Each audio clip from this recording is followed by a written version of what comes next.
Hello everyone, welcome back to the session of English. In this session, we are going to begin a new topic, that is conjunction. This is very important and interesting topic in English grammar.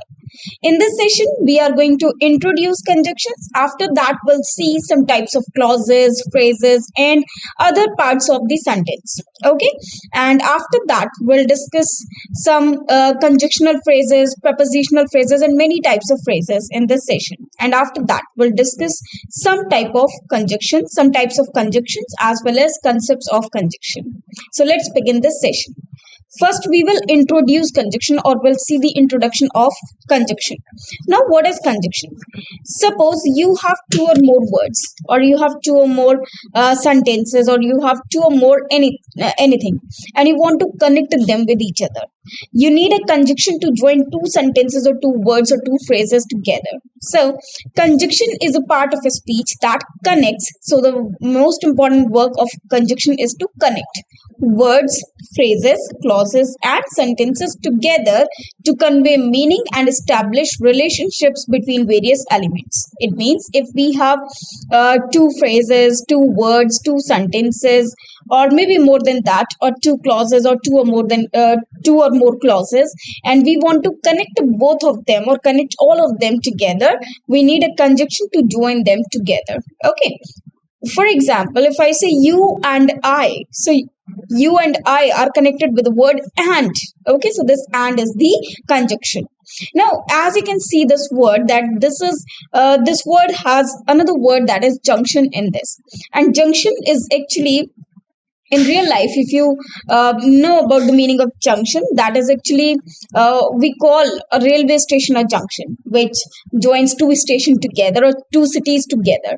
So here as well, when we talk about conjunctions, so conjunction or the junction means at. Junction means to add. So when we talk about conjunctions, these are actually those words or phrases which join two sentences or two phrases or two clauses or two or more clauses, sentences or words together. Okay, and that form another type of sentence or another sentence. Okay, so that word is known as conjunction. Now we'll discuss that what is a phrase. Now, as we know well that a conjunction is a word that joins two or more words, two or more phrases, two or more sentences, two or more clauses together. Now, we know very well that what is word. We have already discussed that in our earlier sessions. We have also discussed that what is a sentence is actually the systematic sequence of all the parts of a speech, okay, all together. So that is actually a sentence. So we know that what is word and what is sentence, but here we are going to discuss that what is a phrase. Okay, so first of all, we'll discuss that what is a phrase. After that, we can see that how to join these two phrases together to with the help of a conjunction to make the sentence. A phrase is a group of words that function as a single unit in a sentence.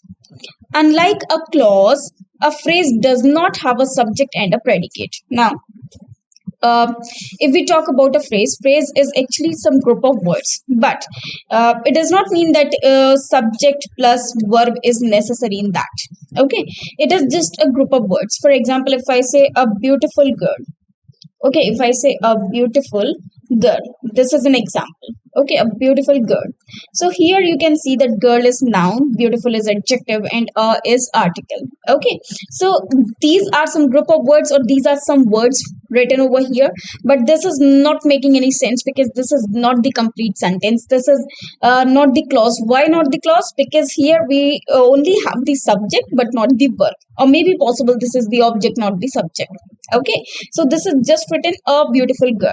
Now it does not contain any subject or verb together. Okay, so this cannot be a clause. Clause is something which contains both together, one subject and another verb, but that is also not the complete sentence. Okay, so if we talk about a phrase, it is just a group of words, but that should not contain, or that may not contain the subject and verb together, or function as a single unit in a sentence. Does not have a subject and a predicate. It does not have the subject as well as predicate inside it. Instead, it functions as a single part of a speech, such as noun, adjective, or adverb. Now, if you see the sentence, it has adjective along with noun. Okay, but you can say this is just a simple part of a speech. A single part of a speech can be there, two parts of a speech can be there, but it does not contain the subject and predicate structure, or you can say the sentence structure. The main word in the phrase, the one that gives the phrase its name, it is called head word. Okay, so in a phrase we have a head word, and head word is that particular word which gives the name to the phrase. For example, we can have adverbial phrase, we can have a conjunctional phrase, we can have prepositional phrase, we can have noun phrase. So whichever word is giving the name to that particular phrase, that is if it is an adjective phrase, so the adjective will be the head word of the phrase. If it is the noun phrase, so the noun will be the head word of that phrase. Okay, so phrase is just the group of words which does not contain subject and verb in that case or in that structure. Okay, now we have several types of phrases. First is the noun phrase. So here we are going to discuss noun phrase. Now somewhere now you should have an idea about the clause as well. Actually, I'm telling you roughly over here, but in case of clause, we will discuss that particular word in detail later on. Okay, so we have two types of things in a sentence. Well, sentence is a big thing. Sentence means the entire structure where we have the subject, then helping verb, then main verb, then object. That is the entire structure of the sentence. Okay, when we have a systematic sequence of several words, that is known as sentence. Okay, but that makes a sense. But in case of phrase and in case of clause, we have some different structure. It is not the complete sentence, because sentence is actually the complete sequence of words. But in case of phrase and clause, we have only a few words that makes a particular structure, but that does not make any sense, or you can say that does not make any sentence. Okay, so if we talk about a phrase, it is just a group of words, and that should not contain subject and predicate. Whereas if we talk about clause, it is also not the complete sentence, but it should contain the subject and verb, or you can say subject and predicate in it.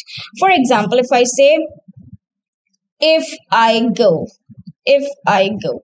Now, of course, this is not the complete sentence. In fact, you are not getting any meaning out of this structure.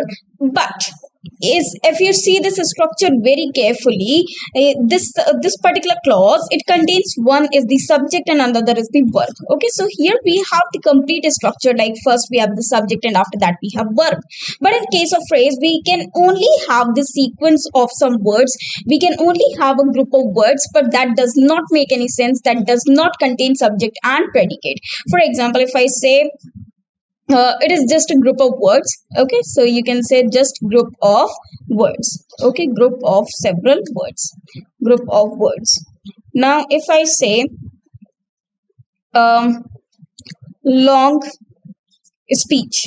Okay, if I say long speech, now you can see that here we have two words, but this is not making any sentence, this is not giving you any sense, or this is not giving any meaning to you. And also if you see this carefully, it does not contain the subject and the predicate rule. Okay, it does not it contains neither the subject nor the predicate, or we cannot say that this is the structure of subject and predicate. Therefore, this is the basic difference between phrase and clause, where we have a few words or the group of words, but in one case, in the case of clause, it should contain the subject and the verb, or the subject and the predicate structure, whereas in case of phrase, it does not contain any such structure. Okay, so this is the basic difference between phrase and clause. Now first we'll discuss the noun phrase. Noun means any name of anything is known as noun. Okay, this phrase has a noun and its head word. It means noun will be the head word of the noun phrase. As I told you, that the word which signifies the name of that particular phrase, or which decides the name of that particular phrase, is known as the head word of that particular phrase. So if there is a noun phrase, the head word should be a noun only, and it might include other words like determiners, adjectives. Obviously we know very well that that the noun is qualified or modified with the help of an adjective, determiner, or article. Okay, so obviously with this noun phrase we can either have adjective, determinants like articles and other determinants, and more that modify or describe the noun. It means any word that can modify the noun. Okay, because if we have the structure like noun and verb, obviously it will not be the phrase. It means in a noun phrase we can only have the modifier of that noun. Okay, if I for example, as you know very well that in case of a sentence we do have the subject, and subject is made of noun. After that we have verb, and after that we have object. This is the basic structure of the sentence, and we know very well that if you talk about object or the subject, they both can be either made of this of noun or pronoun. Now if I say that noun and verb, is it a phrase? No, not at all. That will be a clause. Why so? Because if it contains a noun or verb, it can be a sentence, it can be a clause, but it will not be a phrase, because phrase is a group of words where we do not have the subject and predicate structure. Whereas if we have the subject and predicate structure, that will be a clause, not the phrase.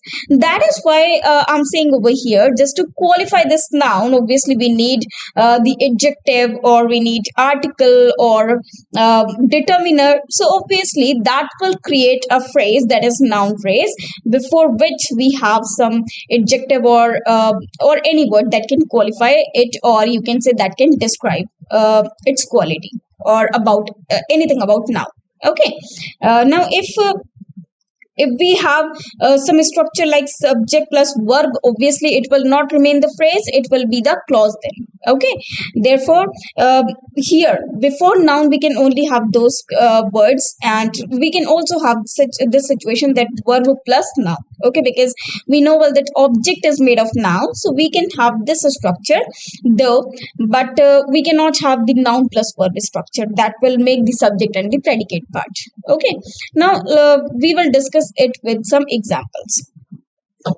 The old wooden house on the hill. Now if you see the sentence very carefully, we are talking about house, the old, and what type of house it is? The old wooden house. So the main word in this is actually house. Okay, so the main word is in this is actually house. So here this house is a noun, okay, which is qualified with this old wooden. Now this one is adjective over here. So what kind of house do we have?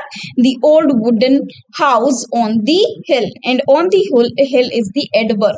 Okay, on is the preposition and the hill is the noun part, or you can say the adverb. Okay, so here the main word is actually house. This is the head word, because we are talking basically about house over here.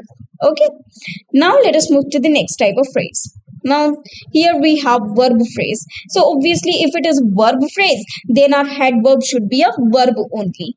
For example, it consists of a main verb and sometimes one or more helping or auxiliary verbs. Now what is auxiliary verb, what is helping verb, what is main verb? This we have already discussed in the chapter of verb. Okay, and there we have discussed all these 3 points in detail. Okay, so it consists of main verb. Main verb means any action that is taking place, or if the word is actually is stating the position of someone, or is stating the state being of a person, that is also known as the main verb. Okay, and more helping auxiliary verbs. Have been reading. For example, if it is written have been reading. So you can see that reading is the main verb and have been are the auxiliary verbs. Okay, have been, this is the auxiliary verb. So have been reading, this is just the verb phrase, because here we have verb as the head word. Okay, now let us move to the next one. Now we'll have the adjective phrase. This phrase has an adjective as its head word. It means its head word is an adjective, and it can contain other words that modify or intensify the adjective. Now if we have this type of structure, suppose that is adjective plus noun.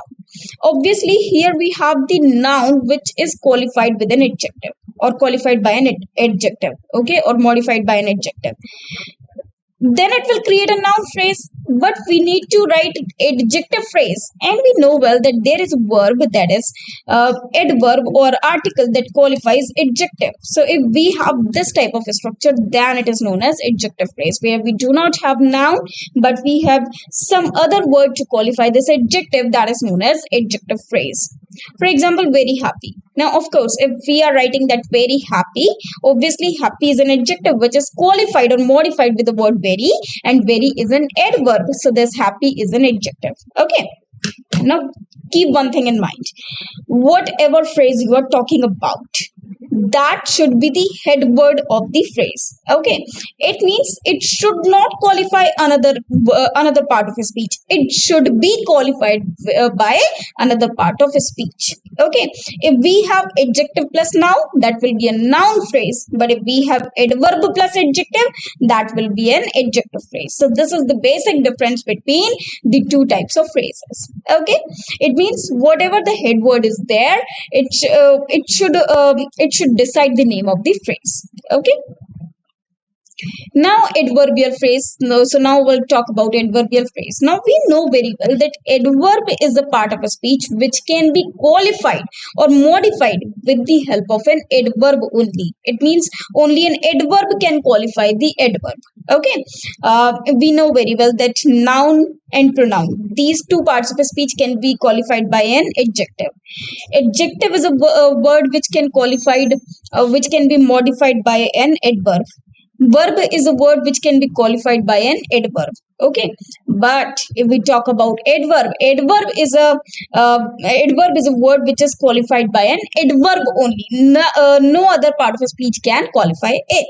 So here, headed by an adverb, it means in this the head word should be an adverb. First of all, this phrase describes where, when, why, how, or to what degree something happens. We know well that adverbs are the words which can reply to the question when, where, why, how. These type of questions, when they reply, they are the adverbs. For example, I'm going to Delhi. So Delhi is the adverb. Okay, because it is replying to the question where. I said I did not come yesterday. So this yesterday is actually telling us the time of that action. So this yesterday is also the adverb. Okay, so this is how we can say that these are adverbs. So if I say quite loudly, so this is adverb phrase because here we have both the adverbs. Okay, now let us move to the next one. Now we'll see the prepositional phrase. Now we'll discuss that what are prepositional phrases. It starts with the preposition. Of course, this should begin with a preposition, and it is followed by either a noun or pronoun. Called the object of the preposition, the phrase can function as an adjective or adverb in the sentence. Under the bridge. So if I say under the bridge, this is prepositional phrase because under is the preposition and the bridge is the object of the sentence. Okay, which behaves like an adverb. As I told you that if I say that she is standing under the bridge, so you may ask me that where is she standing? So the bridge is replying to the question where, and of course the word which replies to the question where is known as adverb. Remember, that will not be a noun. Why so? Because it is not creating an object. It is replying to the question where, and where is always the question for the adverb, not the noun. Okay, so these are the basic differences between different parts of a speech and different phrases. Okay, I hope you have understood all these phrases very well. Now let us move to the next one. Now we'll have infinitive phrase. Now what is infinitive?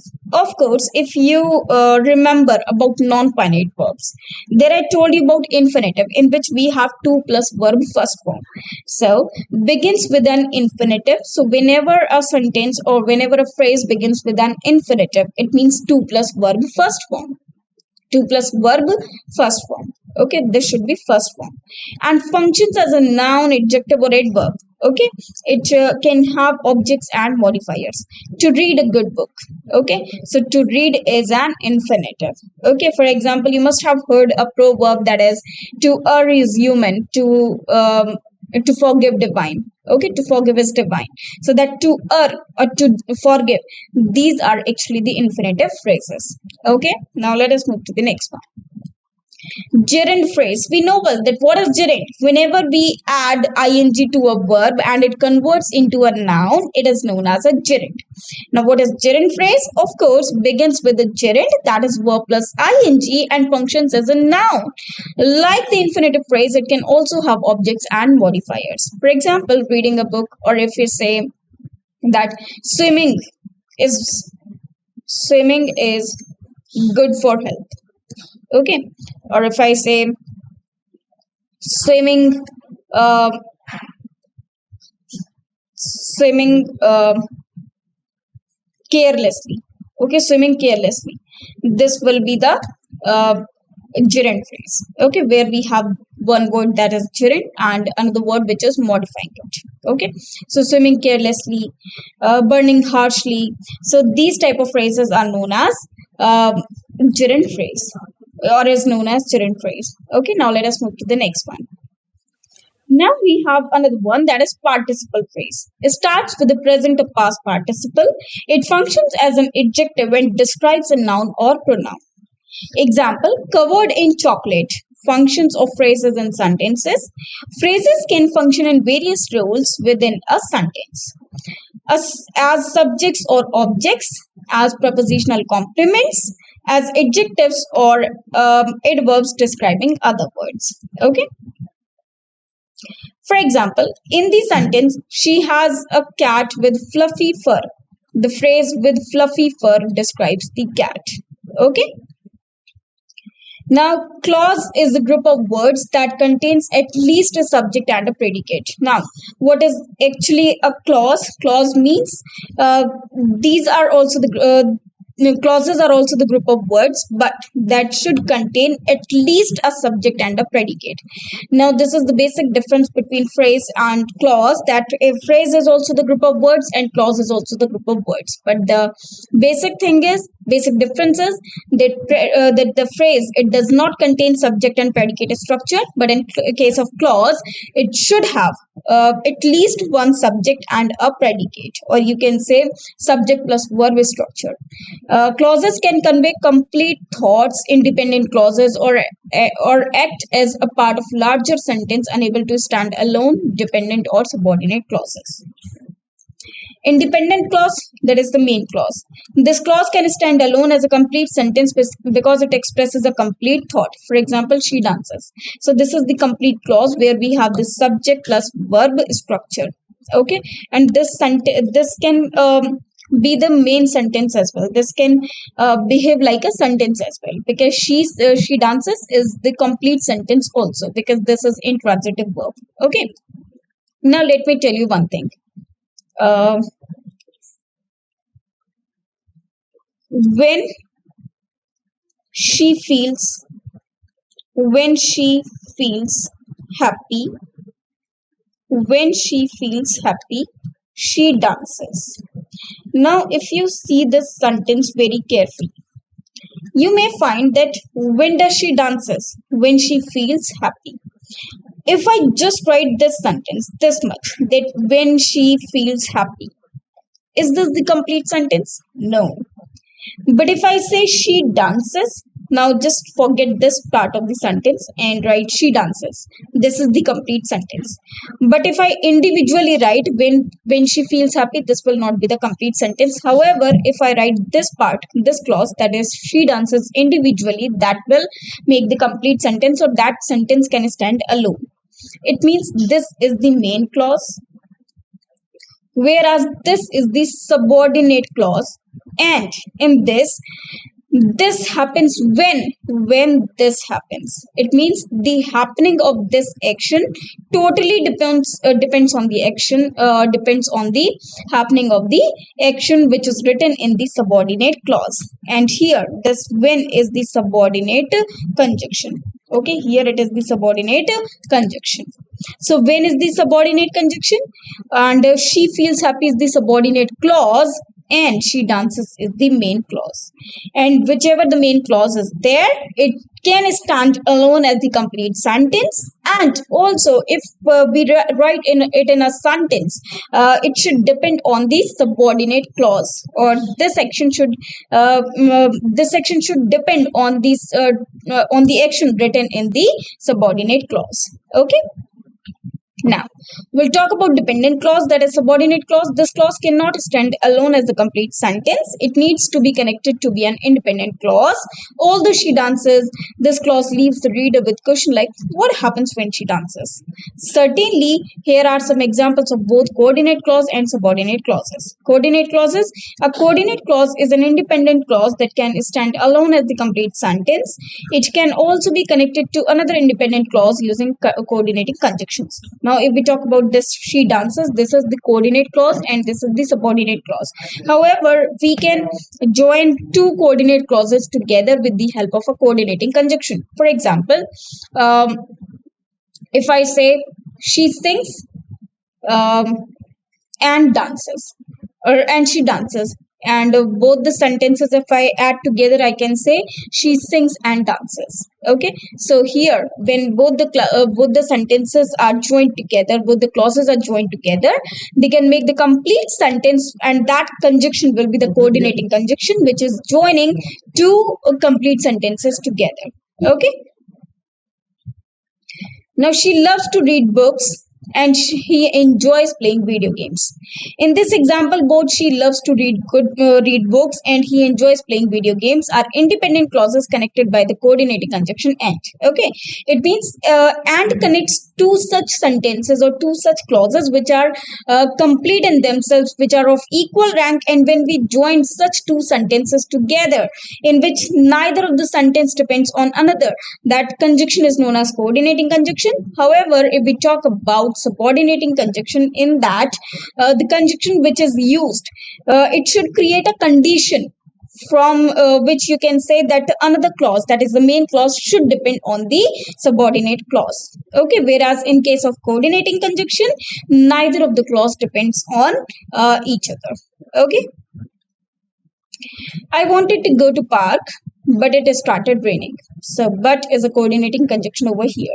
Here, I wanted to go the park and it started raining are two independent clauses joined by coordinating conjunction but. So, this but is a coordinating conjunction, because if I say I wanted to go to the park, this is the complete sentence, and if I say it started raining, this is another sentence, and we can join these two sentences together. However, these sentences can be written individually and can be used somewhere else. Okay, subordinate clause. A subordinate clause, also known as dependent clause, cannot stand alone as a complete sentence. It needs an independent clause to make sense. And in case of subordinate clause, one sentence depends on another, or you can say the main clause depends on the subordinate clause sentence. For example, there is a subordinate clause or subordinate conjunction. This SC means subordinate conjunction. Now here we have written something. This is known as subordinate clause. Okay, this is subordinate clause. Okay, and after this we have the main clause, and this main clause, whatever is written in the main clause, this should depend on the subordinate clause. Okay, for example, if I write, if I go there, I will inform you. I will inform you. Now, when will I inform you? Only if I go there. So this situation, that is I will inform you, this depends on this condition, that if I go there. Okay, it means I will only inform you if I go there, otherwise I won't. Okay, so although it was raining, they decided to go for a walk. Although it was raining is a subordinate clause introduced by the subordinating conjunction. Although it cannot stand alone as a complete sentence and relies on the independent clause, they decided to go for a walk. Okay, to provide the complete thought. She studied hard because she wanted to pass the exam. So because she wanted to pass the exam is a subordinate clause introduced by the subordinating conjunction, because it cannot function as a complete sentence by itself and needs the independent clause she studied hard to complete the meaning of the sentence. Okay. Now let us move to the next one. He laughed when he heard the joke. When he heard the joke is a subordinating clause introduced by subordinating conjunction when. And here he heard the joke. When replies to the question, he heard the joke. It requires the independent clause, that is, he laughed. Okay. So when he heard the joke, what he did, he laughed. Okay, to form a complete thought. Based on their functions, dependent clauses and can be further categorized as adjective clause. Now, as we have learned some some phrases, that is adjective phrase, noun phrase, adverbial phrase, here we need to write or learn types of clauses. So we can on the other hand, we can have various clauses as well. So here, based on their functions, dependent clauses and further categorization, they can be further categorized as adjective clause. This is also known as relative clause. This clause acts as an adjective and describes a noun. Okay, so this clause acts as an adjective and it should describe a noun or pronoun in the sentence. It often starts with a relative pronoun such as who, whom, whose, which, and that. The book that you lent me is interesting. So the book that you lent me, it means which book I'm talking about. Only that you lent me is interesting. Okay, so in the sentence you can see the book is the noun, that you lent me is actually is interesting is the adjective clause, and which I'm talking about, the book, so this is the adjective clause. Now let us move to the next one. Adverbial clause, it functions as an adverb modifying verbs, adjectives or other adverbs. It often begins with subordinating conjunction like although, because, if, when, why. She left when the bell rang. Okay, so she left when replies to the question of adverb, that is why this is adverbial clause. Now, types of clauses. First of all, we have noun clause. This clause functions as a noun and can act as a subject, object, or complement in a sentence. It might begin with words like what, that, who, whichever, etc. For example, what you said is true. Some important points about clauses. Coordination, you can connect independent clauses using coordinating conjunctions like and, but, or, nor, for, so, and, yet. For example, she dances and he sings. So these are two different sentences which are joined together with the word and this and is a coordinating conjunction. Subordination, you can combine an independent clause and a dependent clause using subordinating conjunctions. For example, she sings because she is happy. So this because is joining these two sentences together. Otherwise, these two sentences are complete in themselves. Okay. In conclusion, clauses are foundational to English sentence structure. Understanding the differences between independent and dependent clauses in their functions in sentences is key to crafting complex, nuanced statements and arguments. It means this is very, very important for all of us to understand the differences between the types of clauses, the types of phrases, and also the basic difference between a clause and a phrase, because this difference is very, very important, and you should know that this is not the entire structure of the sentence. In fact, these are, you can say, the foundations of the sentence. Okay, this is the foundation of the sentence, because with the help of various phrases, with the help of various clauses, we make a complete sentence. Okay. Many words in English can function as multiple parts of a speech depending on how they are used in a sentence. A word that can be an adverb, a preposition, or a conjunction. Now there are many words which can act like a noun, a pronoun, an adjective, or maybe possible a noun and a verb, maybe possible an adjective and an adverb. For example, if I say fast can be an adverb as well as adjective. For example, if I say she runs fast, so here fast is describing the word run, which is a verb, so fast is an adverb over here. But if I say he is too fast, so here I'm talking about fast, and I'm talking about the quality of him, so this fast will be the adjective, okay, which describes him. The word after can function as a preposition, and there are several words which can perform like an adverb, a preposition, or a conjunction. For example, the word after can be a preposition, a conjunction, and an adverb in different contexts. Okay. Preposition, um, preposition example, she went for a walk after dinner. So here after is a preposition. In this sentence, after functions as a preposition showing the relationship between dinner and the time of the action. Conjunction example, after I finished my work I went to the gym. So this after is a conjunction. It is in this sentence, after serves as a conjunction connecting the dependent clause I finished my work with the independent clause I went to the gym. Adverb, adverb example, he arrived shortly after. So after X is an adverb modifying the verb arrived, indicating the timing of the action. In each of these examples, the word after takes on a different grammatical role based on its context with the sentence. Okay, and there may be many other words which are same, which can behave like a conjunction, a preposition, or an adverb. Okay, and many words are there which can be used in different part of a speech in the same manner.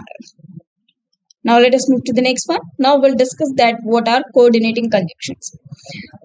These connect elements of equal importance. It means both the sentences which we are going to join, they should be of equal rank, such as words, phrases, or independent clauses. The acronym fanboys helps remember them for, and, nor, but, or, yet, so. So these are actually coordinating conjunctions. So you can learn all the coordinating conjunctions with the help of a word, that is fanboys. Okay, she likes both tea and coffee. Okay, so tea and coffee. So this is joined by the word and. So and is a conjunction. Okay. Subordinating conjunctions. These introduce subordinate dependent clauses which cannot stand alone as complete sentences. They establish relationships of cause, time, condition, contrast, and more. He went to bed early because he had an early meeting. Okay, so this because is the subordinating conjunction. However, a subordinating conjunction is a conjunction which makes a condition in which one sentence depends on, where one clause depends on another. Correlative conjunctions. Now this one is very important. We have some pair conjunctions, and these are predefined that work together to balance or relate to equal elements. For example, either or. Okay, so either is always used with or. Either you come with us or you stay here. So either and or is the correlative conjunction.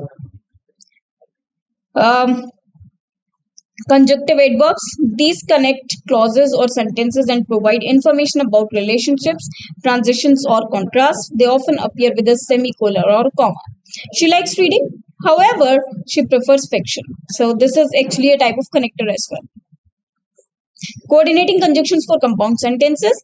These connect two independent clauses to create a compound sentence. He wanted to go to the movies, but his friends preferred staying in. Okay, so there are two different situations which you can, or you can say these are the two different situations which are contrasting to each other, but we can join these two sentences with the help of but. So we are joining two sentences of equal rank together with the help of but. Okay, now let us move to the next one. Conjunctions for complex sentences. Subordinating conjunctions are used to connect an independent clause with a dependent subordinate clause. All they trained, they had a great time at the park. Now, whenever you have the complex sentence, it can have the whenever you have the subordinate conjunction or subordinate clause and the main clause, there the sentence will be complex sentence. But if you are joining two sentences together with the help of a coordinating conjunction, that will make the compound sentence. Okay, now here we have conjunctive adverbs or transitions. Conjunctive adverbs help smoothly transition between ideas, often preceded by a semicolon. Semicolon means dot and comma, or followed by a comma. Example, he studied hard. Okay, this is one sentence. After that, we have semicolon to show something different of when we are starting something different over there. Consequently, he aced the exam. Aced means stopped the exam. Okay, now consequently means as a result of, and this is an adverb. Okay, so consequently as a result of. So This word consequently, when we are using, it is separating two sentences, but it is also giving me the information that what happened because of his hard work, that he is the exam. Rules of conjunction: conjunctions in pairs and their examples. For example, with both we always use and. So these are some predefined conjunctions which we should use in the same pair. We cannot make unnecessary pairs. Example: she is both intelligent and hardworking. So with both we have used the word and. Either or, so either should be used only with or. You can either have cake or ice cream. So we have two options: one is cake and another is ice cream. So you can say you can have either cake or ice cream. Okay, well, if you see the sentence, this either should be replaced after this have. So the correct sentence will be you can have either cake or ice cream. Neither nor is also used for two options, but when we do not use any, okay, or when we choose none of them. Neither the cat nor the dog made a sound. It means that sound was not made by cat or not made by the dog, and not made by the dog. Not only, but also this structure includes both the actions together, or both the things together. Not only does he play the piano, but also he composes his own music. um, for example, he possesses not only a car but also a bike. So he possesses both of them. Okay, whether or, I'm not sure whether to go out or stay home. Okay, to see the choices. Just as or so, just as the sun rose, so did their spirits. No sooner than, no sooner had he left the house than it started raining. Hardly with when, hardly had they arrived when the phone rang. So with hardly, barely, scarcely, we use when, whereas with no sooner we use then. Scarcely when, scarcely had she started reading when she fell asleep. Conjunction rule: use with whether, so as, hardly, and scarcely. Whether is used to introduce indirect questions and express alternatives. After whether, there is always the usage of or. For example, I don't know whether she will come or not. This is indirect question. I'm not sure whether I should go or stay. So whether creates a question of the choice, that whether you are going to do this or that. Okay, and we always use or with the word whether. So as is used to show equality or comparison. He is so tall as his brother.